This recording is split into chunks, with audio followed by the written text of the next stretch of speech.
बोलो। ऑलराइट, तो सबसे पहले तो परफेक्ट वुमेन फोटो जी अभी हम सभी यहाँ प्रेजेंट है। जी जी जी। आई नो कितना बेसब्री से इंतज़ार है, क्योंकि फोटोशूट का इंतज़ार हर किसी को होता है। तो आप बताइए कि कितना इंतज़ार होता है दिव्यांगना जी को। गो सेल्फी। मैडम मैडम इधर, अरे भाई पागल है, कौन है, पहचान रहा है क्या? अरे किधर? मैडम इधर देखो। Thank you thank you. Actually मेरे जितने भी पिक्चर्स जो मेरा अपना पसंदीदा जो चीज़ें मुझे पसंद है, जिन चीज़ों का मुझे शौक़ है, वो बहुत ही बेसिक है। बहुत ज़्यादा डेक्ड अप मैं कभी नहीं होती हूँ, बट ये इंटरेस्टिंगली हम एक पर्पस के लिए कर रहे हैं। परफेक्ट वुमेन मैगज़ीन ख़ास तौर पे ये एक स्पेशल एडिशन रिलीज़ कर रहे हैं जो मेरे बर्थडे पर रिलीज़ होगा। तो वो एक बहुत बड़ा रीज़न है जिसके कारण मैं थोड़ा एक्स्ट्रा एक्साइटेड हूँ, बिकॉज़ लॉकडाउन के कारण एंड ऑफ कोर्स कोरोना है, सारे प्रिकॉशंस लेने पड़ते हैं, बार बार हाथ सैनिटाइज़ करो, मास्क पहनो निकालो। तो आई थिंक पिछले जितने भी फ़ोटोशूट हुए हैं उन सबसे बहुत ही ज़्यादा अलग एक्सपीरियंस है, क्योंकि फ़ोटोशूट हमेशा मतलब हमें इन सारी चीज़ों पे ध्यान नहीं देना पड़ता है। इस बार फोकस हाइजीन और तमाम और चीज़ें भी थी, बट मैं एक्साइटेड हूँ क्योंकि ये बर्थडे के लिए स्पेशल एडिशन है जो एक बहुत ही स्वीट जेस्चर है उनके साइड से। सो इसलिए we are trying to do something different. तो हम ऐसा माने कि बर्थडे की इस स्पेसिफिक प्लानिंग होने वाली है दिव्यांगना जी की तरफ से। से हर बार बर्थडे खैर मेरे लिए बहुत ही एक स्पेशल ओकेजन रहा है हमेशा से।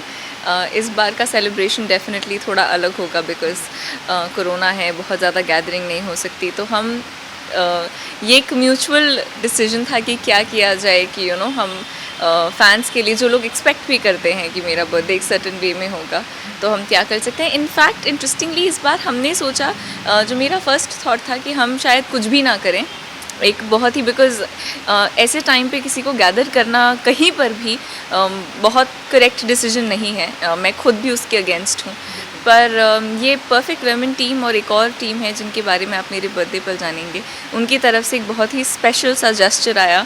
उन्होंने मेरी टीम से बात की, मुझसे बात की कि वो मेरे लिए कुछ करना चाहते हैं मेरे बर्थडे पर, क्योंकि लोगों को आदत पड़ गई है कि बर्थडे कुछ स्पेशल होना चाहिए, तो इसलिए हम भी अब उसमें बहुत ज़्यादा इन्वॉल्व हैं। नाम है परफेक्ट वुमेन, तो जी। दिव्यांगना जी के अनुसार परफेक्ट वुमेन के अंदर में ऐसी कौन कौन सी क्वालिटी होनी चाहिए? तो मेरे हिसाब से परफेक्ट वुमेन का मतलब ये नहीं होता है कि आप में ये चीज़ें होनी चाहिए वो बॉक्स को टिक मार्क करना ज़रूरी है। परफेक्ट वुमेन का मतलब ये होता है आप जो भी हैं, जैसे भी हैं, अपनी लाइफ को बहुत ही पेशेंटली, बहुत एम्पैथी के साथ, बहुत अंडरस्टैंडिंग के साथ डील कर सकें। आपकी जो भी ख्वाहिशें हैं, आप अपने सर्कमस्टांसेस को ध्यान में रखते हुए अपने लिए इम्परफेक्शन में भी परफेक्शन क्रिएट करें, क्योंकि हम पुतले तो सारे हैं नहीं, सब अलग हैं। तो ऐसा कोई क्राइटेरिया कि इनको ऐसा ही होना चाहिए, आई थिंक आप जैसे भी दिखते हैं, जो भी काम करते हैं, एज लॉन्ग एज आप वो डिग्निटी, ग्रेस के साथ कर रहे हैं, आप बहुत बहुत बहुत परफेक्ट हैं। एंड हमने आपका सिंगल देखा, इसके अलावा यू जी जी कुछ ही घंटों में ऐसे मिलियंस ऑफ व्यू आ गए एंड जी। बहुत ही ऐसे रोमांटिक वीडियो है। तो आप बताइए कि आपका कैसा रहा एक्सपीरियंस बहुत अच्छा रहा। सेम वो मेरा ये कोरोना वाले फेज़ में, अनलॉकडाउन वाले फेज़ में पहला शूट था, तो बहुत ही एक्साइटिंग भी था और हेजिटेशंस भी बहुत सारे थे, बिकॉज सैनिटाइज़ करना and then I think set पे जब सबने मास्क लगाया हुआ था और हमने एक्टर्स ने नहीं लगाया था, वो एक मोमेंट था जहाँ पे वो थोड़ा सा एक होता है ना कि हाँ, लाइक थोड़ा सा कुछ ऑकवर्ड था, बट वी एन्जॉयड।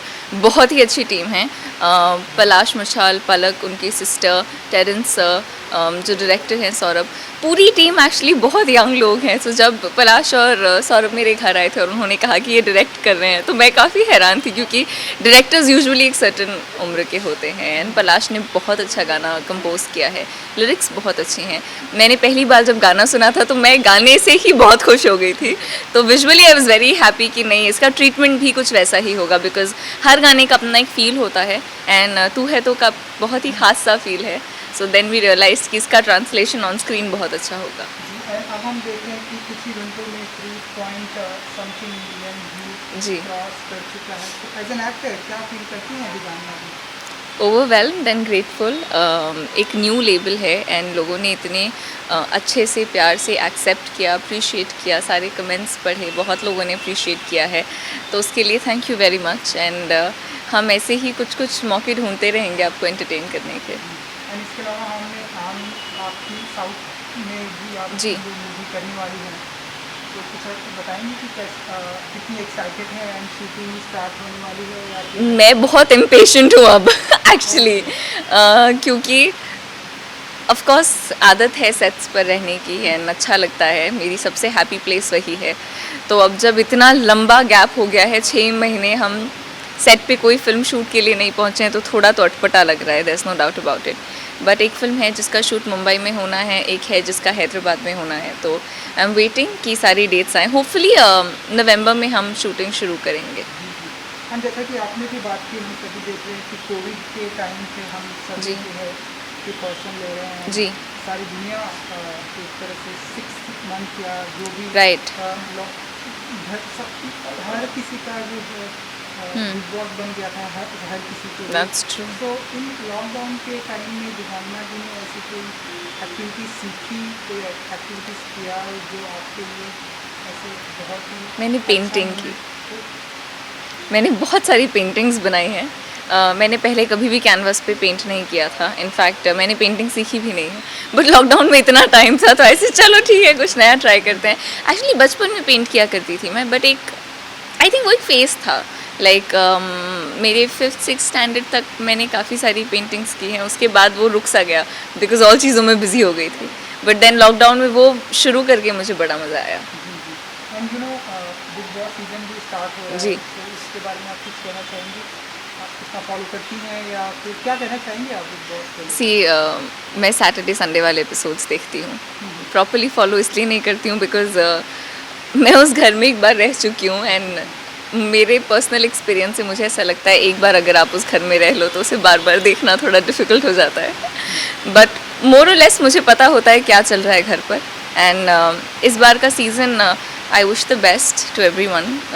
अपना ख्याल रखें, हेल्थ बहुत इम्पॉर्टेंट है, कोरोना इज स्टिल अराउंड, तो आई जस्ट होप कि सब लोग हेल्दी रहें, दैट्स द थिंग। तो कुछ कहना चाहेंगे कंटेस्टेंट को, क्योंकि आपके घर के अंदर से आई हैं, कंटेस्टेंट के लिए कुछ टिप्स देंगे दिव्यांगना जी? फ़िलहाल एक्चुअली सिर्फ इतना ही कि आप अपना ख्याल रखिए एंड प्रिटेंड नहीं करना चाहिए बिकॉज़ 24 घंटे कोई प्रिटेंड कर नहीं सकता, और अगर आप करेंगे तो वो प्रिटेंशियसनेस पकड़ी जाएगी जो अच्छा नहीं होता है। So try and be yourself जैसे भी आप हैं। एंड सबसे बड़ी जिम्मेदारी जो बिग बॉस में होती है सलमान खान जी, तो आप बताइए उनको नहीं कुछ कहना चाहेंगे आप? क्योंकि आप मैं तो सैटरडे संडे एपिसोड्स ही इसलिए देखती हूँ क्योंकि वो आते हैं, उसमें कोई डाउट नहीं है। बट हाँ, he is a lovely host and उनको जितने बार देखते हैं अच्छा लगता है बिकॉज यू नो एक बिग बॉस का कनेक्ट भी रहा है। So I wish the best to everyone. You know present time में, क्योंकि आपने बॉलीवुड इंडस्ट्री में काम किया, जलेबी जैसी फिल्म में आपने हमने आप सभी को देखा, प्रेजेंट टाइम में बॉलीवुड का जो सिनारियो है जिस तरह से हम आए दिन न्यूज़ कर रहे हैं, खबरें देख रहे हैं, कैसे देखती हैं आप ये जो टाइम चल रहा है बॉलीवुड के लिए? सी एक ये एक्चुअली बहुत ही ज़्यादा कई सारे मुद्दे आपस में उलझ गए हैं एंड बिल्कुल फेयर नहीं होगा मेरा कोई उछला हुआ सा ओपिनियन देना, ओके, बिकॉज़ मैं अपने ओपिनियन से किसी को मिसगाइड नहीं करना चाहती, बिकॉज़ हो सकता है मैं किसी एक पहलू से बोल रही हूँ, आप किसी और पहलू से सोच रहे हैं या मेरी बात को एक्सेप्ट कर रहे हैं। बट डेफिनेटली कुछ चीज़ें एथिकल हैं, कुछ चीज़ें एथिकल नहीं हैं एंड एक तरीके का फिल्ट्रेशन चल रहा है। So I am just because हमारी गवर्नमेंट इन इतनी चीज़ें अब इन्वॉल्व हो गई हैं कि मैं एक्चुअली एज अ लेमैन अब देख रही हूँ, आई एम वांटिंग टू सी कि ये सब कुछ एंड किस तरीके से होता है। और जाते आते कुछ फोटो शूट हैं, अपने टॉपिक पे फोटो शूट के टॉपिक पे आते हैं, तो आप दिव्यांगना जी का फेवरेट पोज कौन सा होता है? एंड कैमरे के सामने करके दिखा दीजिए। एंड तो फेवरेट पोज एक्चुअली सिर्फ यही है। So I'm generally smiling. मेरे लिए स्माइल कंट्रोल करना is like a task, but ठीक है, पिक्चर्स थैंक यू जी। Thank you, thanks.